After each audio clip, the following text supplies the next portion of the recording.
बिस्मिल्लाहिर्रहमानिर्रहीम। अस्सलाम वालेकुम स्टूडेंट्स। अच्छा जी स्टूडेंट्स, क्वेश्चन नंबर 12 जो है वो मैं स्टार्ट करने लगी हूँ। आपने मेरे साथ साथ प्रैक्टिस करनी है, कोई मुश्किल नहीं है, बल्कि 11 to 15 क्वेश्चन जो हैं ये तो पर्सनली मुझे खुद भी बहुत ज़्यादा पसंद है डिबेंचर्स के चैप्टर के। जी company limited issued 10,000 12% debentures of rupees 100 each at par on 1st July 2009। First line पढ़ें, देखें कहीं पर आउटस्टैंडिंग लिखा हुआ है? नहीं लिखा हुआ। इट मीन्स कि हमने डिबेंचर्स इशू करने हैं। क्वेश्चन नंबर 11 में था a company has outstanding debentures. Company के डिबेंचर्स थे आउटस्टैंडिंग। अब क्या है, कंपनी कर रही है इशू। तो आपने यहाँ पर फर्स्ट ऑफ ऑल इशू की एंट्री करनी है। ये है 10,000 डिबेंचर्स कंपनी इशू कर रही है, 100 का एक डिबेंचर है और वो कर रही है पार वैल्यू पर इशू। कहीं पर डिस्काउंट का नाम नहीं आया, कहीं पर प्रीमियम का नाम नहीं आया। इट मीन्स के जस्ट डिबेंचर इशू करने हैं 10,000 मल्टीप्लाई 100। तो फर्स्ट एंट्री यूं होगी आपकी 2009 जुलाई 1। देखें डेट का, मंथ का बहुत ख्याल आपने रखना है।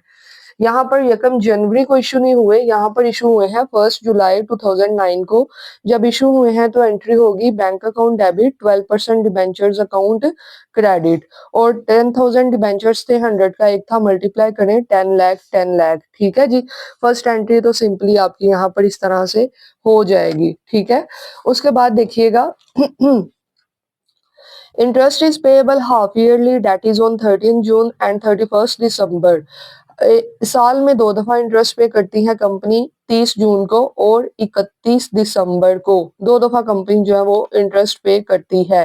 Company closes its books on 31 December each year. Company 31 दिसंबर को अपनी बुक्स को क्लोज भी करती है। देखो ये ना भी कहा हो तो वी नो कि हमने सारे एक्सपेंसेस प्रॉफिट एंड लॉस को चार्ज करने हैं, उसी को कहते हैं क्लोजिंग एंट्री।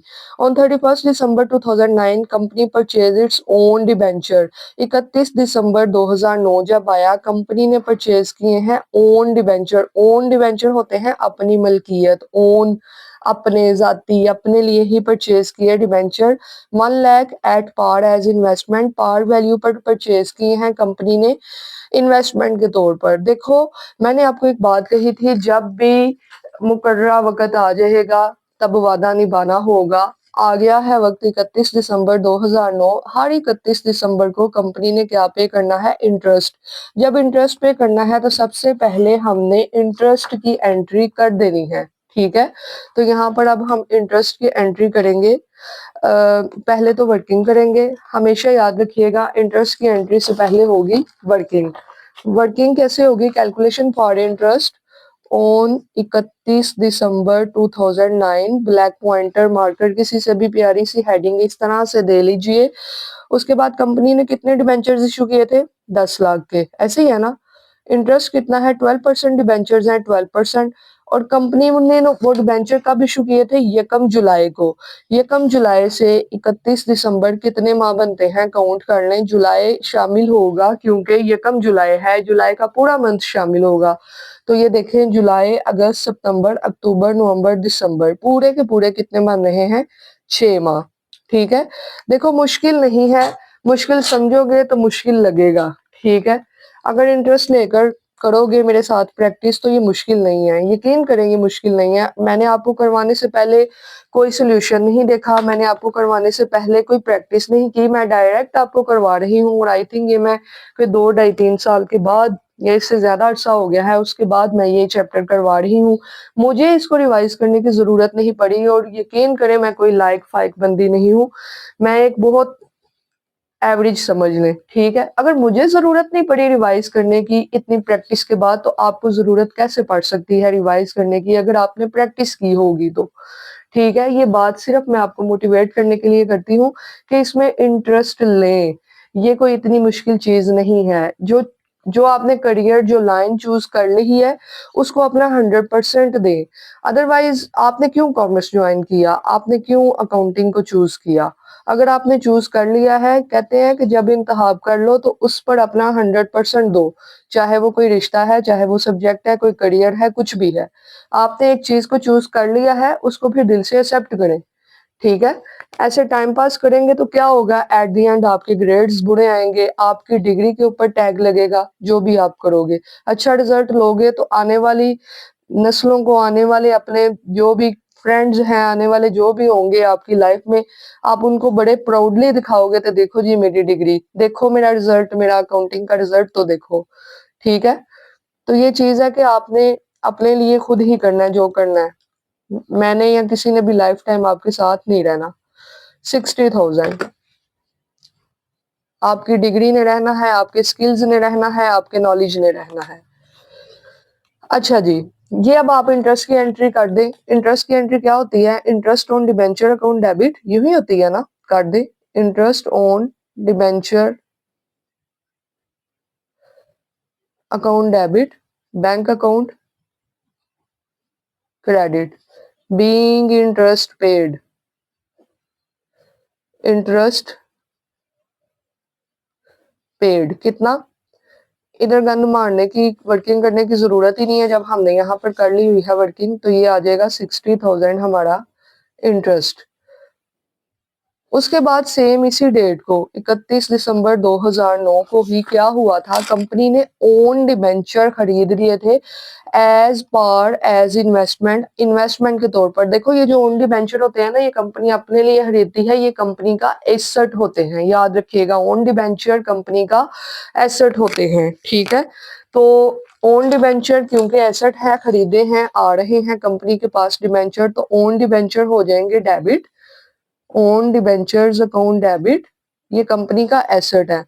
जब खरीदे हैं तो जाहिर है कि बैंक होगा क्रेडिट, कुछ भी परचेज करेंगे तो। कितने के खरीदे हैं, 1 लाख के, ऐसे ही है, 1 लाख।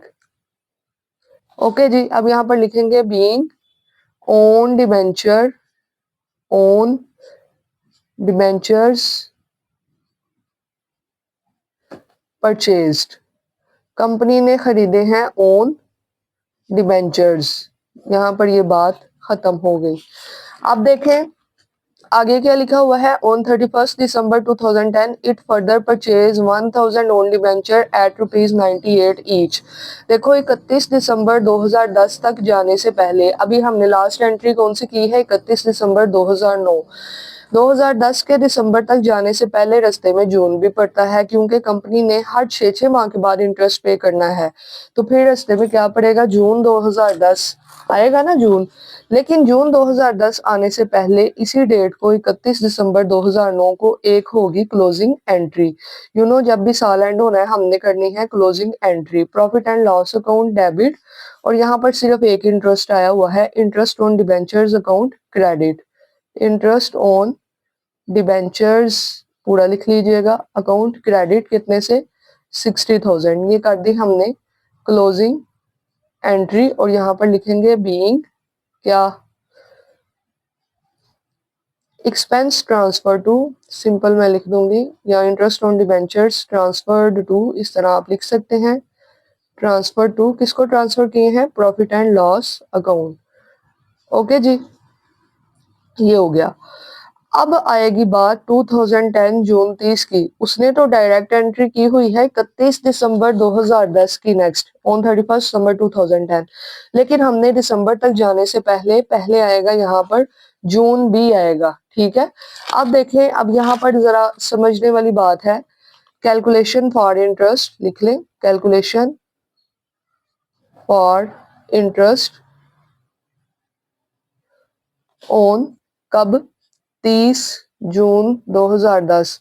देखो इस तरह से प्रॉपरली वर्किंग करोगे ना तो आपके नंबर नहीं कटेंगे। ठीक है।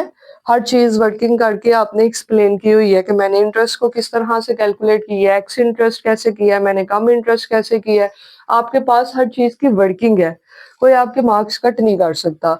अब देखोगे टोटल इशूड डिबेंचर्स कितने किए थे कंपनी ने, 10 लाख। इन 10 लाख में से पूरे साल के अंदर क्या हुआ, मैंने आपको एक बात बताई थी कि जो कुछ भी होगा ना क्वेश्चन में, जो स्टार्ट पे इशू किए होंगे या आउटस्टैंडिंग होंगे उसी के अंदर से होगा। ठीक है। अब देखो इसमें से 1 लाख के डिबेंचर्स कंपनी ने ओन कर लिए थे, ऐसे ही है ना, अभी लास्ट आपने यहाँ पर एंट्री की है ना, ओन डिबेंचर 1 लाख, ये इसी में से खरीदे कंपनी ने, जितने इशू किए हैं उसमें से ही कंपनी ने अपने लिए ओन डिबेंचर परचेज कर लिए हैं। ये कौन से डिबेंचर है? ओन। बाकी रिमेनिंग कितने रह गए फिर? 10 लाख में से 1 लाख निकाल दो तो रिमेनिंग कितने हैं? 9 लाख। ना कोई रिडेम्पशन हुई है, ना कोई कैंसिलेशन हुई है, कुछ भी नहीं हुआ ड्यूरिंग द ईयर। अब देखो इंटरेस्ट हमने कैलकुलेट करना है। ये जो 9 लाख के डिबेंचर्स हैं 12% कितने माह का? पूरे 6 माह का। आई थिंक एक सेकेंड, जून में दिसंबर में दिया था ना 31 दिसंबर को। हाँ, 31 दिसंबर के बाद 30 जून को दे रहे हैं तो पूरे 6 माह का। ठीक है, कैलकुलेट कर लेते हैं ये मामला, जरा यहाँ पर क्लियर कर लें। 9 लाख, ये लो 54,000, ये तो आ गया 54,000 इंटरेस्ट। कौन सा? जो अदर डिबेंचर थे, ये थे ओन, ये थे अदर। ठीक है, अदर डिबेंचर, ओन डिबेंचर। जो ओन डिबेंचर होते हैं ना, इनके ऊपर भी इंटरेस्ट होता है, लेकिन ये इंटरेस्ट कंपनी खुद को खुद ही दे रही होती है। ठीक है, पूरे 10 लाख में से 1 लाख उसने अपने लिए रख लिए थे, ठीक है, इन्वेस्टमेंट के तौर पर। इस पर जो इंटरेस्ट होगा ना वो कंपनी की इनकम होगी, क्योंकि कंपनी ओन डिबेंचर पर इंटरेस्ट भी देती है, लेकिन वो इंटरेस्ट खुद को ही दे रही होती है। तो आप देखें इसके ऊपर भी 12%, ये बात तो क्लियर है। अब देखेंगे कि इसके ऊपर कितने मंथ का लगेगा। ओन डिबेंचर कब खरीदे थे कंपनी ने? ये देखें, ओन डिबेंचर उसने कब खरीदे थे? 31 दिसंबर 2009 को ही खरीदे थे। 31 दिसंबर 2009 के बाद हम एंट्री कर रहे हैं 30 जून 2010 की। इट मीन्स के पूरे क्या बनते हैं? 6 माह। ये ले लो, 1 लाख के ऊपर ले लो 12%, 6 माह का इंटरेस्ट 6,000। ठीक है जी, ये ओन इंटरेस्ट है, ये अदर इंटरेस्ट है, इन दोनों को कर लो टोटल यहाँ पर ही। इसको इधर ऐसे करके ना प्लस का साइन देकर टोटल करो, 54 और 6 कितना होता है? 60,000 होता है। ठीक हो गया, ये आपके पास आ गया टोटल इंटरेस्ट। कंपनी का टोटल एक्सपेंस कितना है? 60,000। टोटल एक्सपेंस कंपनी का हो रहा है इंटरेस्ट का 60,000, जिसमें से 54,000 कंपनी दूसरों को दे रही है, 6,000 कंपनी खुद को ही दे रही है। अब इसकी एंट्री करेंगे। Interest on debenture account debit, interest on debenture account debit. Total expense कितना कंपनी दे रही है? 60,000। बैंक अकाउंट क्रेडिट, और इंटरेस्ट ऑन ओन डिबेंचर भी क्रेडिट होगा। इंटरेस्ट ऑन डिबेंचर डेबिट होता है, इंटरेस्ट ऑन ओन डिबेंचर जो है ना, ओन डिबेंचर, वो होता है क्रेडिट। देखो ओन डिबेंचर का जो इंटरेस्ट होता है ना यार, वो होता है हमारी इनकम, इस वजह से ये क्रेडिट हो रहा है। कंपनी क्योंकि खुद को खुद ही इंटरेस्ट दे रही है, 6,000 जो इंटरेस्ट आया कंपनी की क्या है? इनकम। और इनकम क्या होती है? क्रेडिट। और कंपनी जो बाहर दे रही है इंटरेस्ट, वो पैसे जा रहे हैं क्योंकि बाहर दे रही है, तो इट मीन्स के कंपनी का बैंक हो रहा है क्रेडिट। ठीक है, क्योंकि ये इंटरेस्ट बाहर के लोगों को हम पे कर रहे हैं, या बाहर हम कोई पेमेंट करते हैं तो पैसे जाते हैं, ये खुद को खुद ही दे रही है कंपनी, तो इसकी इनकम है। ठीक है, हमेशा इंटरेस्ट ऑन ओन डिबेंचर की एंट्री यही होगी। समझ ना लगे दोबारा पूछ लीजिएगा, मैंने कोशिश की है कि आपको समझ लग जाए। बीइंग इंटरेस्ट पेड, बस सिंपल यही लिख दे, इंटरेस्ट पेड। बात खत्म हो गई ना, ये वाली तो खत्म हो गई। उसके बाद उसने कहा 31 दिसंबर 2010 को कंपनी ने फिर से ओन डिबेंचर खरीदे हैं, लेकिन 31 दिसंबर 2010 को अगले 6 माह जब गुजर जाने हैं तो ऑब्वियसली कंपनी ने फिर से इंटरेस्ट पे करना है ना पे। ओन डिबेंचर अगले खरीदने से पहले पिछलों पे तो इंटरेस्ट पे कर लो भाई, पिछली जिम्मेदारियां तो निभा लो। कैलकुलेशन फॉर इंटरेस्ट ऑन कब? 31 दिसंबर 2010। देखो इसकी ना वर्किंग सेम टू सेम वही होगी जो हमने यहाँ पर की, सेम टू सेम यही वर्किंग होगी। क्यों होगी सेम टू सेम ये वर्किंग? क्योंकि ड्यूरिंग 6 मंथ 30 जून के बाद हमने दरमियान में ना रिडेम्पशन की, ना कैंसिलेशन की, ना कुछ किया, तो सारी वर्किंग सेम टू सेम यही होगी। देखो है कुछ मुश्किल, 10 लाख के डिबेंचर्स थे जिसमें से 1 लाख के ओन हो गए थे और 9 लाख के अदर रह गए थे, ऐसे ही है। रुपीज रुपीज, छोटी छोटी बातों का ख्याल रखना ही है आपने अगर फुल मार्क्स चाहिए। इसके ऊपर 12%, 6 माह, क्योंकि जून से दिसंबर हमने कुछ भी नहीं किया। इसके ऊपर भी 12%, 6 माह। ये आएगा 6,000, सेम वही वर्किंग। ये आएगा 54,000, सेम वही वर्किंग। इनको प्लस कर लो, ये आ जाएगा 60। देखो करनी जरूर है, ये नहीं कि वही है तो हम नहीं करते। अब वो जून की थी वर्किंग, ये दिसंबर की है वर्किंग, करनी जरूर है, हर चीज के मार्क्स हैं, ठीक है। अब आपने यहाँ पर एंट्री कर देनी है 2010 दिसंबर 31, एंट्री कर दो यहाँ पर। Interest on debenture account debit, interest on debenture account debit. इस तरह तो हम कहेंगे कि पीछे भी यही एंट्री थी, इधर करने की क्या जरूरत है, वो 30 जून की थी, ये 31 दिसंबर की है, ठीक है। तो ये करना है आपने। बैंक अकाउंट क्रेडिट और इंटरेस्ट ऑन डिबेंचर अकाउंट भी हो जाएगा क्रेडिट। 60,000 बैंक होगा 54,000 से, वही सेम कॉन्सेप्ट जो पीछे एक्सप्लेन किया है। 6,000 हमारा ऑन इंटरेस्ट है। Being interest paid, being interest paid, बात खत्म हो गई ये वाली। अब उसने कहा है 31 दिसंबर 2010 को कंपनी ने फर्दर मजीद परचेज किए हैं ऑन डिबेंचर 1,000 के, किस कीमत पर? 98 ईच। तो अब हम यहाँ पर 2010 दिसंबर 31 को ऑन डिबेंचर खरीदे हैं तो एंट्री कर देंगे on debentures account debit, on debentures account debit और बैंक अकाउंट क्रेडिट। कितने से? 1,000 डिबेंचर खरीदे हैं, 98 का एक है तो टोटल आ जाएगा 98,000, टोटल आ जाएगा 98,000, ठीक है जी। अब यहाँ पर लिखेंगे being on debentures purchase, on debentures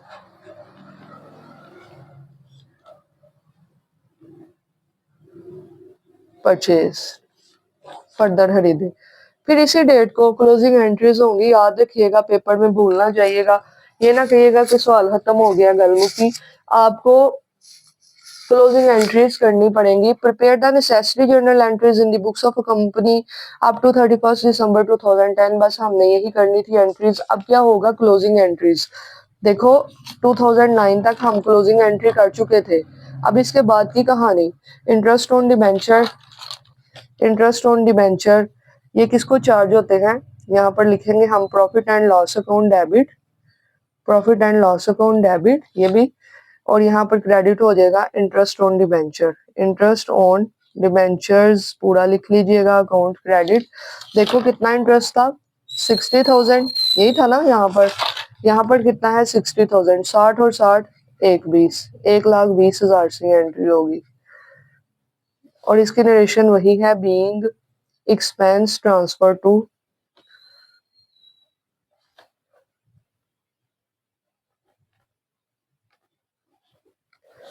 profit and loss account, ठीक है जी। इसकी नरेशन वही है। दूसरी तरफ जो इंटरेस्ट ऑन ओन डिबेंचर है ना, ये क्रेडिट हो रहा है 6,000 से, interest on own debenture credit हो रहा है 6,000 से, 6 और 6 12, ये वाला इंटरेस्ट क्रेडिट हो रहा है ना, इसको डेबिट कर देंगे, क्लोज कर रहे हैं ना। इंटरेस्ट ऑन ओन डिबेंचर, जो एक्सपेंस और इनकम है ना, ये प्रॉफिट एंड लॉस को चार्ज होती है, ठीक है। अच्छा ये मैं बताती हूँ, क्योंकि प्रॉफिट एंड लॉस को चार्ज होती है। इंटरेस्ट ऑन डिबेंचर डेबिट था, क्रेडिट कर दिया, ऑन डिबेंचर का इंटरेस्ट क्रेडिट था, डेबिट कर दिया, यहाँ पर क्या आएगा profit and loss account, profit and loss account कितने से 12,000।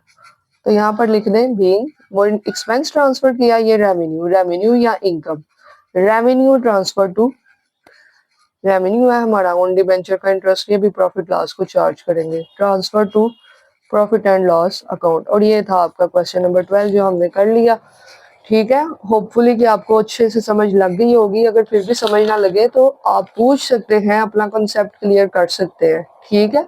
रटाना लगाइएगा, समझ के करिएगा और ये हमेशा फिर आपको याद रहेगा। ओके जी students, wish you good luck, thank you so much, take care, अल्लाह हाफिज।